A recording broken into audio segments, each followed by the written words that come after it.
Something fundamental is shifting in North American agriculture, and most people watching the headlines are missing the scale of it. The United States has been the world's breadbasket for generations, the reliable supplier, the price setter, the country that fed export markets from Southeast Asia to North Africa. But the numbers from the last several growing seasons are telling a different story. U.S. crop yields in key staple categories are under compounding pressure from soil degradation, from water table depletion, from climate variability hitting the Corn Belt and the Central Plains harder than projections predicted. Meanwhile, directly to the north, Canada is producing at volumes that are quietly redrawing the map of global food supply. This is not a weather report.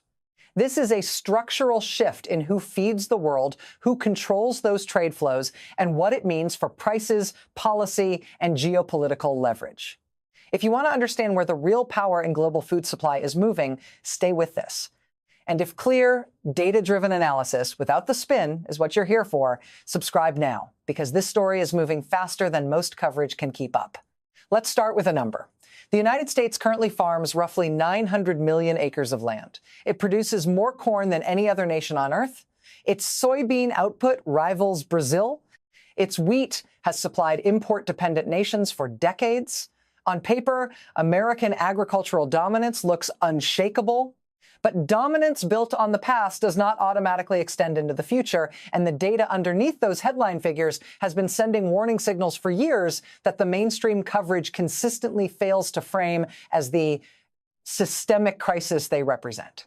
Start with water. The Ogallala Aquifer sits beneath 8 states in the American Great Plains: Kansas, Nebraska, Colorado, Oklahoma, Texas, New Mexico, South Dakota, and Wyoming. It is one of the largest underground freshwater reserves on the planet, and American industrial agriculture has been drawing from it at a rate that recharge cannot match. Studies from the Kansas Geological Survey and multiple peer-reviewed analyses confirm the same trajectory. In the southern portions of the aquifer, particularly in western Kansas and the Texas Panhandle, water levels have dropped by more than 150 feet in several decades. Some areas are already effectively depleted for agricultural use. The northern portions are in better condition, but the overall direction of the system is one way. You cannot irrigate your way to yield records indefinitely when the water source is not renewable on any timeline relevant to agricultural planning. This is not a future problem. Farmers across the southern plains are already making the transition away from water-intensive crops, reducing planted acreage, or exiting production entirely. The land is not disappearing. The capacity to farm it productively is... Water is only one layer. Soil health is the second. Decades of intensive monoculture production driven by subsidy structures that reward volume over sustainability have degraded soil organic matter across significant portions of the American Midwest. The Corn Belt, which runs from Indiana through Illinois, Iowa, and into Nebraska, has seen measurable declines in topsoil depth in many regions. Topsoil is not a resource that recovers on short timelines. It takes centuries to build an inch of productive topsoil. It takes a handful of decades of intensive tillage and chemical dependency to degrade it past the point where yields begin to reflect the damage. Agronomists have been documenting this trend for years. The policy response has been inadequate, fragmented, and chronically underfunded relative to the scale of the problem. Then add climate variability. The central argument from agricultural optimists has long been that American farmers are adaptable, that technology, genetic innovation, and management flexibility will absorb whatever the climate delivers. That argument still has merit in parts, but the frequency and severity of drought conditions across the plains and the Southwest has increased beyond the comfortable range of adaptation. The 2012 drought cost U.S. agriculture an estimated $50 billion. The drought conditions of 2022 and 2023 across the western Corn Belt and the winter wheat-growing regions of Kansas and Oklahoma, again, compressed yields and stressed operations that were already carrying elevated debt. USDA data tracking corn and wheat yields per acre shows a yield growth curve that has flattened noticeably compared to the acceleration of earlier decades. The productivity gains that once made American agriculture seem limitless have slowed. The compounding pressures have not. Farm debt adds the financial dimension to the physical one. U.S. Farm sector debt has climbed to record levels in recent years, according to USDA Economic Research Service data. The consolidation of American agriculture, driven by the economics of scale and the squeeze on smaller operations, means the farm sector's vulnerability is increasingly concentrated. When a large, consolidated operation fails under the weight of drought, debt, and compressed commodity prices, the impact on regional production capacity is significant and not easily reversed. The family farm is not just a cultural symbol. It represents distributed agricultural resilience, the kind that doesn't collapse in a single bad season. That resilience is eroding. Now look north, and look carefully, because what is happening in Canada's prairie provinces is not a minor adjustment to the global supply picture. It is a fundamental reconfiguration of where production capacity lives. Saskatchewan, Alberta, and Manitoba together form one of the most significant agricultural zones on Earth, and their output numbers over the past decade reflect a region that has been quietly building toward a dominant global position. Canada is the world's largest exporter of canola. It is consistently among the top 5 exporters of wheat. Its pulse crop production, lentils, peas, chickpeas, commands global market share that most people outside the agricultural trade world have no idea exists. Canada supplies roughly 30% of the world's lentils.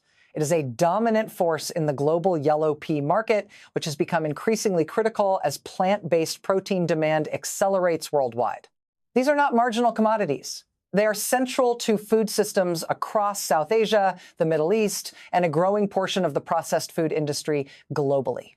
The infrastructure story behind Canada's agricultural expansion is as important as the crop numbers themselves.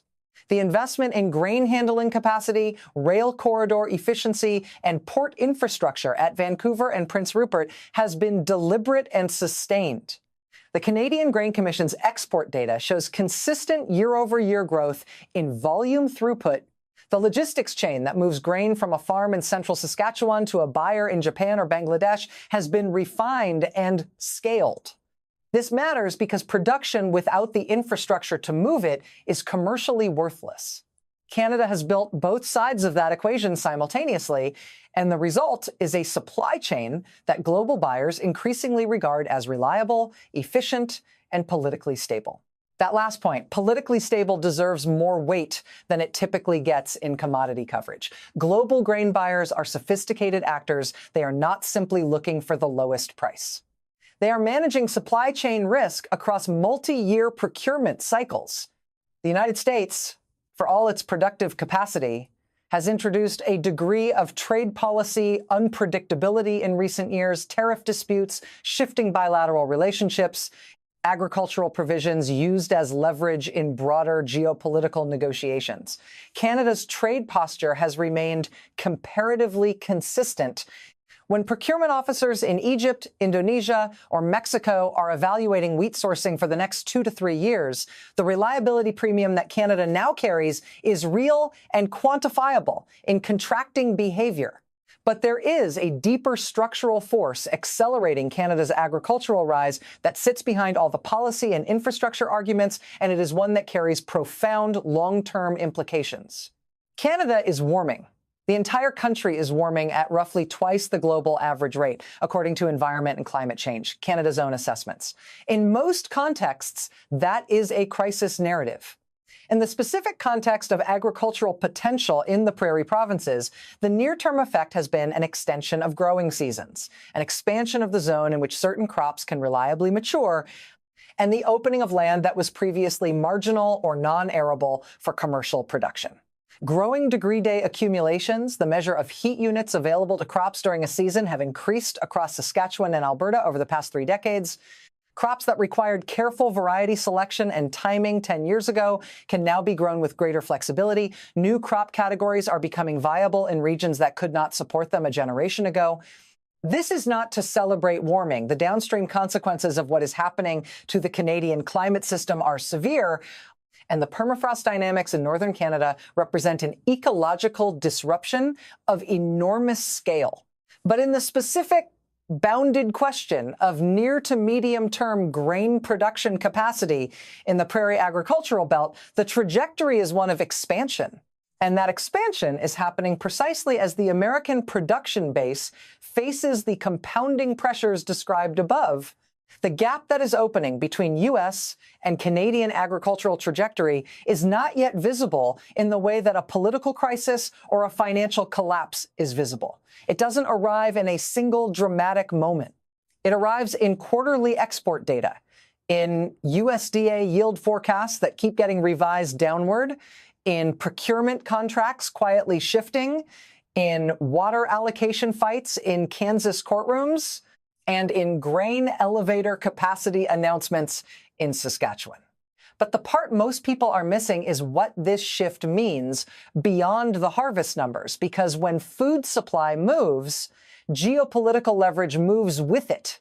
And that is where this story becomes something much larger than agriculture. When historians look back at the early decades of the 21st century and try to identify the moments where global power quietly redistributed itself, they will spend considerable time on energy transitions and technology races. But the scholars who focus on food will point to something less dramatic and more consequential: the slow, data-confirmed migration of agricultural productive capacity from one part of North America to another, and what that migration did to the assumptions that had governed trade relationships, foreign policy tools, and domestic political stability for generations. Because here is the core reality that the harvest numbers are pointing toward. Food is not a commodity like oil or semiconductors. You can develop alternative energy sources. You can redesign supply chains around chip shortages. You cannot engineer your way out of a structural deficit in the basic caloric and nutritional output of your land. When the productive capacity of a nation's agricultural base declines, not catastrophically, not overnight, but persistently and compoundingly, the consequences arrive slowly enough that political systems rarely respond with the urgency the trajectory demands. And by the time urgency arrives, the structural changes required take decades to reverse. The United States has used agricultural dominance as a foreign policy instrument for most of the post-war era, food aid as diplomatic leverage, export access as a negotiating tool. The implicit power of being the supplier that import-dependent nations cannot afford to alienate. That instrument does not disappear overnight. American agricultural output remains enormous in absolute terms. But instruments of leverage derive their power from relative position, not absolute volume. And the relative position of the United States in global agricultural trade is shifting in ways that should register as a strategic concern at the highest levels of policy, and largely does not, because the agricultural crisis narrative gets buried beneath more immediate political noise. Canada's emergence as a Tier 1 agricultural power changes the calculus for every nation that depends on imported grain. Egypt imports more wheat than almost any country on Earth. Its population is growing, its domestic production is constrained by the limits of the Nile Delta, and its political stability has historically been tied with uncomfortable directness to the price of bread. When Canadian wheat becomes a larger proportion of Egypt's sourcing portfolio, Egypt is not simply diversifying a commodity purchase, it is adjusting a geopolitical dependency. The same logic applies across the Middle East and North Africa, across South and Southeast Asia, across the parts of sub-Saharan Africa where food import dependency is highest. Every incremental shift in sourcing toward Canadian supply is an incremental reduction in the leverage the United States can exercise through agricultural access. China deserves its own analysis within this framework, because Beijing has been executing a long-term agricultural sourcing diversification strategy with the kind of deliberate patience that characterizes its broader strategic planning. China is the world's largest importer of soybeans, a market the United States has historically dominated alongside Brazil. Chinese procurement behavior over the past decade has reflected a conscious effort to reduce dependency on any single supplier and to build durable sourcing relationships with producers outside the American political orbit when possible. Canada fits that strategic interest precisely. Canadian canola exports to China have been a significant bilateral trade element. despite the diplomatic turbulence that disrupted that relationship in the 2019 to 2021 period. The underlying Chinese interest in Canadian agricultural supply has not diminished. It has simply been managed with more attention to the political variables. As Canadian production capacity grows and trade relations stabilize, the China-Canada agricultural corridor is likely to deepen, not contract. That is a strategic reality the United States needs to factor into how it thinks about its own agricultural position.